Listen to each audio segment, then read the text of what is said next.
Hello friends, welcome to my YouTube channel Haru and Tanu. ഈ video actually ഒരു plant hunt video ആണ് ഉദ്ദേശിക്കുന്നത്. Hunt എന്ന് പറയുമ്പോൾ നമ്മളിങ്ങനെ നടന്നിട്ട് പ്ലാന്റ്സ് കളക്ട് ചെയ്യല്ല. ഇവിടെ വീടിൻ്റെ അടുത്ത് ഒരു ചേട്ടൻ പുല്ല് വെട്ടുന്നുണ്ടായിരുന്നു. അപ്പോൾ ആ പറമ്പിൽ ധാരാളമായിട്ട് മണി പ്ലാന്റും അതുപോലെ തന്നെ നല്ല ഹെൽത്തി ആയിട്ടുള്ള സാൻസെവേരിയ, അതായത് നമ്മുടെ മദർ ഇൻ ലോസ് ടങ് അഥവാ സർപ്പപ്പോള എന്നൊക്കെ പറയുന്ന പ്ലാന്റ്സും ഉണ്ട്. അപ്പോൾ നമുക്ക് അവിടെ ചെന്നിട്ട് കുറച്ച് പ്ലാന്റ്സ് കളക്ട് ചെയ്യാം. കണ്ടോ, ഈ മരത്തിലേക്ക് കയറിപ്പോയേക്കുന്ന ഈ ഒരു പ്ലാന്റ് മണി പ്ലാന്റ് ആണ്. വളരെ ഹെൽത്തി ആയിട്ടുള്ള ഒരു മണി പ്ലാന്റ് ആണ്. നല്ല വെയിൽ കിട്ടുന്ന, അതുപോലെ തന്നെ ഒരു മരത്തിലേക്കൊക്കെ വളരുമ്പോൾ മണി പ്ലാന്റിൻ്റെ ലീവ്സ് കുറച്ചുകൂടി വലുതായി വളരുന്നതായിട്ട് കാണാം. പക്ഷെ നമ്മൾ വീടിൻ്റെ അകത്ത് കൊണ്ടുവന്ന് നടുമ്പോൾ കുറച്ചും കൂടി ചെറിയ ലീവ്സ് ആയിരിക്കും. അതുപോലെ തന്നെ നമ്മൾ ചെറിയ ഒരു പോട്ടിൽ വളർത്തുമ്പോഴും ചെറിയ ഒരു ലീഫായിരിക്കും. ഇതൊക്കെ മണി പ്ലാന്റിൻ്റെ വെറൈറ്റിയാണ്. ഇവിടെ നമ്മൾ കാണുന്നത് നമ്മുടെ സാൻസെവേരിയ അഥവാ സർപ്പപ്പോള എന്ന് പറയുന്നതാണ്. നമ്മൾ ചുറ്റും നോക്കിയാൽ ഇതുപോലെ ധാരാളമായിട്ട് ചെടികൾ നമുക്ക് കിട്ടും. മണി പ്ലാന്റും അതുപോലെ തന്നെ സർപ്പപ്പോളയും ഒക്കെ കിട്ടും. പക്ഷെ നമ്മൾ നഴ്സറിയിൽ പോയി ഈ ഒരു പ്ലാന്റ് വാങ്ങിക്കണമെങ്കിൽ നല്ല വില കൊടുക്കണം. ഇത് എയർ പ്യൂരിഫയിങ് പ്ലാന്റ്സ് ആണ്. നമുക്കിത് വീട്ടിലേക്ക് കൊണ്ടുവന്ന് നല്ലവണ്ണം പോട്ട് ചെയ്ത് അകത്ത് ഇൻഡോറായിട്ട് വയ്ക്കാവുന്ന പ്ലാന്റ്സ് ആണ്. സർപ്പപ്പോളയ്ക്ക് പ്രത്യേകിച്ച് യാതൊരു കെയറും ആവശ്യമില്ല. ഈ സാൻസെവേരിയ അഥവാ സർപ്പപ്പോള നമ്മൾ വീട്ടിൽ കൊണ്ടുവന്ന് വെച്ചിട്ട് പ്രത്യേകിച്ച് യാതൊന്നും ചെയ്യേണ്ട ആവശ്യമില്ല. ആഴ്ചയിലൊരിക്കൽ വെള്ളം ഒഴിച്ച് കൊടുത്താൽ മാത്രം മതി. എൻ്റെ അടുത്ത് ഈ ഒരു പ്ലാന്റിൻ്റെ 3 വെറൈറ്റീസ് ഉണ്ട്. അതും ഞാൻ ഈ വീഡിയോൻ്റെ അവസാനം കാണിക്കാം. നമ്മൾ ആ പറമ്പിൽ പറിച്ചു വെച്ചിരുന്ന സർപ്പപ്പോള അഥവാ സാൻസെവേരിയയും മണി പ്ലാന്റും നമ്മൾ വീട്ടിലേക്ക് കൊണ്ടുവന്നു. ഇനി നമുക്ക് നല്ലവണ്ണം ഒന്ന് വാഷ് ചെയ്യാം. അതിൻ്റെ ലീവ്സിലൊക്കെ ധാരാളമായിട്ട് ഡേർട്ടൊക്കെ ഇരിക്കുന്നുണ്ട്. എൻ്റെ അടുത്തുള്ള സാൻസെവേരിയയുടെ മറ്റൊരു വെറൈറ്റിയാണിത്. ഇതിൽ ഗ്രീനിൽ ബോർഡറായിട്ട് യെല്ലോ ആണ് വന്നിരിക്കുന്നത്. ഇത് ഞാൻ നട്ടിരിക്കുന്നത് ഒരു ഭരണിയിലാണ്. ഇതിൽ ചെറിയൊരു പൊട്ടലുണ്ട്. അപ്പോൾ നമുക്കത് വേറൊന്നിനും യൂസ് ചെയ്യാൻ പറ്റില്ല. അപ്പോൾ അതിൽ മണ്ണ് നിറച്ചിട്ട് ഈ ഒരു പ്ലാന്റ് നട്ടു കൊടുത്തേക്കുവാണ്. പ്രത്യേകിച്ച് യാതൊരു കെയറും ഇതിന് ആവശ്യമില്ല. ഞാനിപ്പോൾ ഇത് വച്ചേക്കുന്നത് കാർ പോർച്ചിലാണ്. അപ്പോൾ അധികം വെയിൽ കിട്ടുന്ന സ്ഥലത്തല്ല. അപ്പോൾ ഇതിന് വെയിൽ നിർബന്ധമില്ല. ഞാനിപ്പോൾ വീടിൻ്റെ അകത്ത് വച്ചേക്കുന്ന സാൻസെവേരിയം കാണിച്ചു തരാം. ഇൻഡോറായിട്ടും വയ്ക്കാവുന്നതാണ്. മറ്റൊരു വെറൈറ്റി സാൻസെവേരിയ എൻ്റെ അടുത്തുള്ളത് സിലിണ്ട്രിക്കൽ സാൻസെവേരിയ ആണ്. ഇതിൻ്റെ ലീവ്സ് ഇതുപോലെ നമ്മുടെ മുരിങ്ങക്കായ് പോലെ ഇരിക്കും. എല്ലാ സാൻസെവേരിയ വെറൈറ്റീസും വളരെ സ്ലോ ആയിട്ട് വളരുന്ന വെറൈറ്റീസാണ്. ഇതിന് പറയാനുള്ള മറ്റൊരു ഹൈലൈറ്റ് എന്ന് പറഞ്ഞാൽ പ്രൊപ്പഗേഷൻ വളരെ എളുപ്പമാണ്. ചെറിയൊരു കഷ്ണം നമ്മൾ മുറിച്ചെടുത്തിട്ട് മണ്ണിൽ കുത്തി വെച്ചാൽ മാത്രം മതി. മണ്ണിലോ അതുപോലെ തന്നെ നമുക്ക് വെള്ളത്തിലോ വയ്ക്കാവുന്നതാണ്. നമ്മൾ വെള്ളത്തിൽ വയ്ക്കുവാണെങ്കിൽ വളരെ സ്ലോ ആയിട്ട് മാത്രമേ അതിന് റൂട്ട്സ് ഡെവലപ്പ് ചെയ്ത് വരുള്ളൂ. അപ്പോൾ നമുക്ക് റൂട്ട്സ് ഡെവലപ്പ് ചെയ്തതിന് ശേഷം മണ്ണിലേക്ക് മാറ്റാവുന്നതാണ്. ഇപ്പോൾ നമ്മൾ ആ പറമ്പിൽ നിന്ന് കൊണ്ടുവന്ന ആ ഒരു സാൻസെവേരിയ എങ്ങനെയാണ് പ്ലാന്റ് ചെയ്യണമെന്ന് നമുക്ക് നോക്കാം. ഇതുപോലത്തെ ഒരു പ്ലാസ്റ്റിക് പോട്ടിൽ അതിൻ്റെ ഹോൾസ് ഉണ്ടാക്കിയിട്ട് 2 കഷ്ണം ചെറിയ ഓട് വച്ച് കൊടുക്കുക. എന്നിട്ട് നമുക്ക് മണ്ണ് നിറച്ച് കൊടുക്കാം. ഓടിന് പകരമായിട്ട് നമുക്ക് കല്ലും വച്ച് കൊടുക്കാവുന്നതാണ്. ഓടോ കല്ലോ വയ്ക്കുന്നത് നമ്മൾ വെള്ളം ഒഴിക്കുന്ന സമയത്ത് ഈ ഇട്ടിരിക്കുന്ന മണ്ണ് ഒലിച്ചു പോകാതിരിക്കാൻ വേണ്ടിയിട്ടാണ്.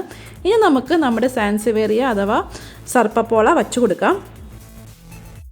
ഇനി നമുക്ക് ബാക്കിയിരിക്കുന്ന മണ്ണ് കൂടി ചേർത്ത് കൊടുക്കാം. ഈ മണ്ണിൽ ആക്ച്വലി കുറച്ച് കൊക്കോപീറ്റും കുറച്ച് ചാണകപ്പൊടിയും കൂടെ ഞാൻ ചേർത്തിട്ടുണ്ട് കേട്ടോ.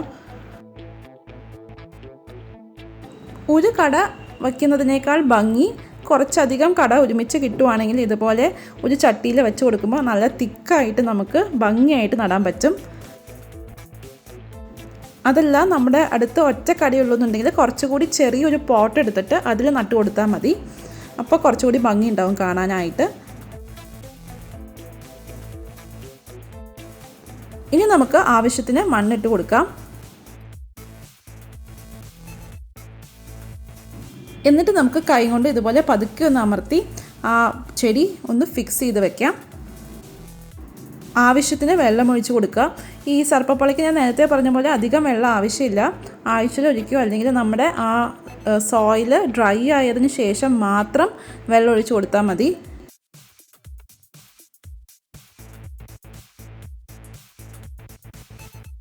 അങ്ങനെ എൻ്റെ മറ്റേ സാൻസെവേരിയയുടെ അടുത്ത് തന്നെ ഈ സാൻസെവേരിയ ഞാൻ കൊണ്ടുവന്ന് വെച്ചു. അപ്പോൾ ഇവിടെ ഇരിക്കട്ടെ. കുറച്ച് നാൾ കഴിഞ്ഞ് ഇതിൻ്റെ വേരൊക്കെ ഒന്ന് പിടിച്ചിട്ട് നമുക്ക് അകത്തേക്ക് എടുത്ത് വെക്കാം. ഇൻഡോർ പ്ലാന്റ് ആയിട്ട് നമുക്ക് സെറ്റ് ചെയ്യാവുന്നതാണ്.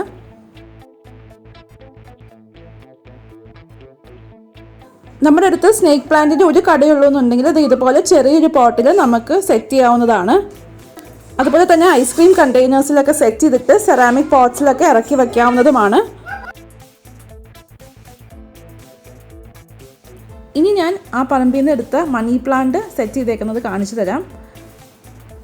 ഞാൻ നേരത്തെ പറഞ്ഞ പോലെ വളരെ ഹെൽത്തി ആയിട്ടുള്ള വലിയ ലീവ്സാണ് ഈ മണി പ്ലാന്റിനുള്ളത്. നമ്മുടെ ഇഷ്ടത്തിനനുസരിച്ച് ഏതെങ്കിലും ചെറിയ ടെറാക്കോട്ട പോട്ട്സിലോ അതുപോലെ തന്നെ ചെറിയ വാസസിലോ അല്ലെങ്കിൽ അതുപോലെ തന്നെ ബോട്ടിൽസിലോ ഒക്കെ വെള്ളം നിറച്ചിട്ട് ഇതുപോലെ ഇറക്കി വയ്ക്കാവുന്നതാണ്. ഞാനിവിടെ യൂസ് ചെയ്തേക്കുന്നത് ഒരു ടെറാക്കോട്ട പോട്ടാണ്. പണ്ട് ഞാൻ പെയിൻറ്റ് ചെയ്തതാണ്. കുറേ നാളായിട്ടത് യൂസ് ചെയ്യാറുണ്ടായില്ല. ഇപ്പോൾ ഞാൻ അതിൽ കുറച്ച് വെള്ളമൊക്കെ നിറച്ചിട്ട് ഈ പ്ലാന്റ് ഇറക്കി വെച്ചേക്കുവാണ്. ശരിക്കും നല്ല ഹെൽത്തി ആയിട്ട് നമ്മുടെ പ്ലാന്റ്സ് ഇരിക്കുവാണെങ്കിൽ നമ്മുടെ ഇൻഡോറിൽ നല്ലൊരു ഭംഗിയായിരിക്കും. നല്ലൊരു ഹോം ഡെക്കോറായിട്ട് നമുക്ക് ഈ പ്ലാന്റ്സ് യൂസ് ചെയ്യാൻ സാധിക്കും. നമ്മുടെ വീടിൻ്റെ അകത്ത് നല്ലൊരു പച്ചപ്പ് ഉണ്ടാകും, നല്ലൊരു ഫ്രഷ്നെസ് ഉണ്ടാകും. ആഴ്ചയിലൊരിക്കൽ നമുക്ക് ഇതിൻ്റെ വെള്ളം മാറ്റി കൊടുക്കാം. ഇടയ്ക്കിടയ്ക്ക് മാറ്റേണ്ട ആവശ്യമില്ല, ആഴ്ചയിലൊരിക്കൽ മാറ്റിയാൽ മതി.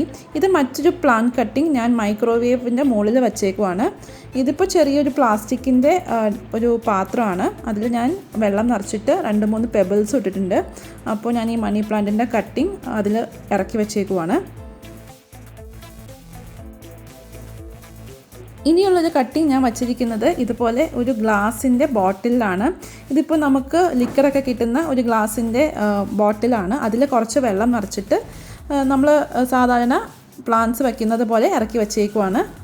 അപ്പോൾ ലിക്കറിൻ്റെ ഇതുപോലത്തെ ബ്യൂട്ടിഫുൾ ആയിട്ടുള്ള ബോട്ടിൽസൊക്കെ കിട്ടുവാണെങ്കിൽ നമുക്ക് വെള്ളം നിറച്ചിട്ട് നമ്മുടെ കിച്ചണിലും അതുപോലെ തന്നെ ബാത്റൂമിലോ അതുപോലെ തന്നെ ലിവിങ് റൂമിലോ ഒക്കെ പ്ലാന്റ്സ് സെറ്റ് ചെയ്താൽ നല്ലൊരു ഭംഗിയായിരിക്കും. ഒരു പണച്ചെലവും ഇല്ലാതെ വളരെ ബ്യൂട്ടിഫുൾ ആയിട്ട് നമ്മുടെ വീട് സെറ്റ് ചെയ്യാവുന്ന കുറച്ച് ഐഡിയാസാണ് ഷെയർ ചെയ്തേക്കുന്നത്. ഈ വീഡിയോ ഇഷ്ടമായെന്ന് പ്രതീക്ഷിക്കുന്നു. ഈ വീഡിയോ ഇഷ്ടമായെങ്കിൽ please like, share, subscribe to my channel. Keep watching. Haru and Tanu. By.